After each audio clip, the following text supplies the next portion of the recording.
ससुर की प्रॉपर्टी में हिस्सा देने का मुतालिबा करते हुए ट्रैफिक कांस्टेबल शाहिद खान ने ब्रदर इन लॉ पर हमला कर दिया। इस पूरे मामले का फुटेज सीसीटीवी में कैद हो गया। तफसीलात के मुताबिक लंगर हाउस के ट्रैफिक कांस्टेबल शाहिद खान गुज़िश्ता चंद दिनों से जुबली हिल्स वेंकटगिरी के साकिन अब्दुल वाहिद पर ससुर की प्रॉपर्टी में हिस्सा देने का मुसलसल मुतालिबा कर रहा था। अब्दुल वाहिद के मुताबिक उनके अफराद ख़ानदान को भी शाहिद खान पुलिस महकमे का रुबाब दिखाते हुए धमकियां दे रहा था।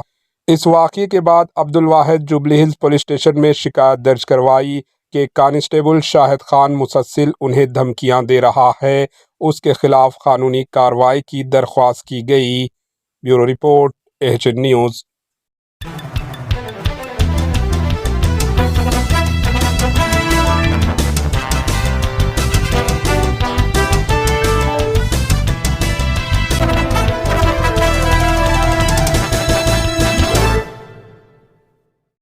हमारे एचएन न्यूज़ को सब्सक्राइब करिए ताकि आपको नोटिफिकेशंस आते रहे वक्त पर।